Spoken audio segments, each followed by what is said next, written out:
Hi అండి, ఇక్కడ చూపించిన విధంగా షేప్ బెల్ట్ రావాలంటే ఎలా స్టిచ్చింగ్ చేసుకోవాలో ఈ వీడియోలో చూడండి ఫ్రెండ్స్. అండ్ పర్ఫెక్ట్గా చూపిస్తాను వివరంగా.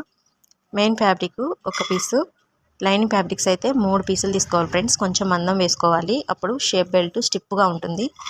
అండ్ మెయిన్ ఫ్యాబ్రిక్ పీస్ కింద ఫోల్డ్ చేసుకొని మధ్యలో బ్లౌజు అండ్ లైనింగ్ క్లాత్లు ఇట్లా మీదకేసి ఇక్కడ చూపించిన విధంగా స్టిచ్చింగ్ చేసుకోవాలి ఫ్రెండ్స్.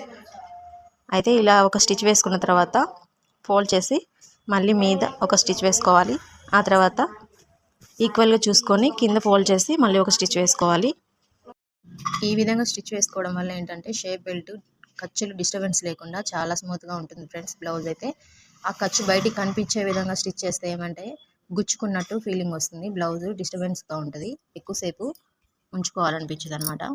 ఇలా స్టిచ్చింగ్ వేసుకుంటే చాలా పర్ఫెక్ట్గా ఉంటుంది. ముందు చూపించాను కదా వీడియో, అలా స్మూత్గా ఉంటుంది ఫ్రెండ్స్. అండ్ ఈ వీడియో ఇలా స్టిచ్చింగ్ చేసుకోవడం తెలియని వాళ్ళ కోసం మాత్రమే, తెలిసిన వాళ్ళ కోసం అయితే కాదు. దయచేసి గమనించండి.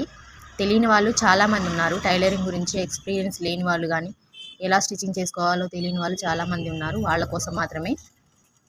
ఓకేనా ఫ్రెండ్స్? వీడియో నచ్చితే తప్పకుండా ఒక లైక్ చేయండి, షేర్ చేయండి, కామెంట్ చేయండి, సబ్స్క్రైబ్ చేసుకోండి. మీరు ఇచ్చే ఒక లైక్ మాకు చాలా విలువైంది ఫ్రెండ్స్. సపోర్ట్ చేయండి, ఛానల్ని కొంచెం ఎంకరేజ్ చేయండి. ఓకేనా ఫ్రెండ్స్? బాయ్.